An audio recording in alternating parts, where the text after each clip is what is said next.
I entered the Digital Learning and Leading program back in the fall of 2019 because I was looking to further my education in an area that I was weak in and wanted to strengthen. Being a physical education swim teacher, I had very few opportunities to use technology during my classes besides the occasional music in the background.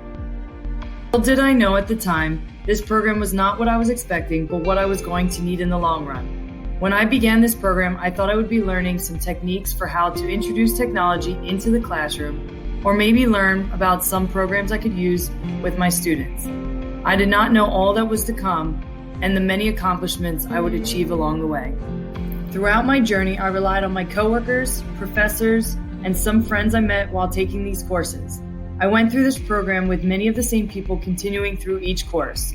Although I don't usually reach out to others, I would not have gotten through this program without their support and motivation. We truly made it through this journey together. One of my highs throughout this journey was the realization that I could accomplish so much more than I give myself credit for. Thanks to the support of my peers, I was able to organize my thoughts and visions for my disruptive innovation plan and create an amazing blended learning lifeguarding class for my students. Some of my lows were feeling overwhelmed and burned out between teaching during a pandemic and trying to reach some of the expectations for each course. I sometimes felt like I was drowning. However, this also led me to my highs because it showed me even when I thought I couldn't do something, I always ended up proving myself wrong and getting it accomplished. I was able to create a disruptive innovation plan that is authentic to my organization. The freedom given by COVA led me to choose to implement a blended learning approach into my lifeguarding program.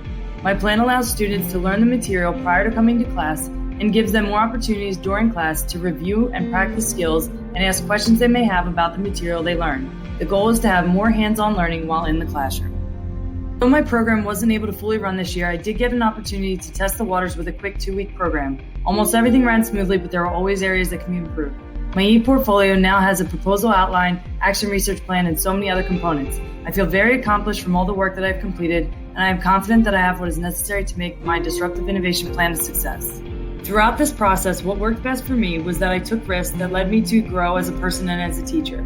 I tried some new things in the classroom that didn't always go as planned, but it challenged me to work harder and continue to grow. Looking back, I wish I would have had more of an open mind about COVA and allowed myself to really embrace this style of learning a lot sooner. I eventually learned that being authentically you is very important and to not be afraid to try something new. Currently, I'm trying to implement my innovation plan so that by next school year, my lifeguarding class can use a blended learning approach.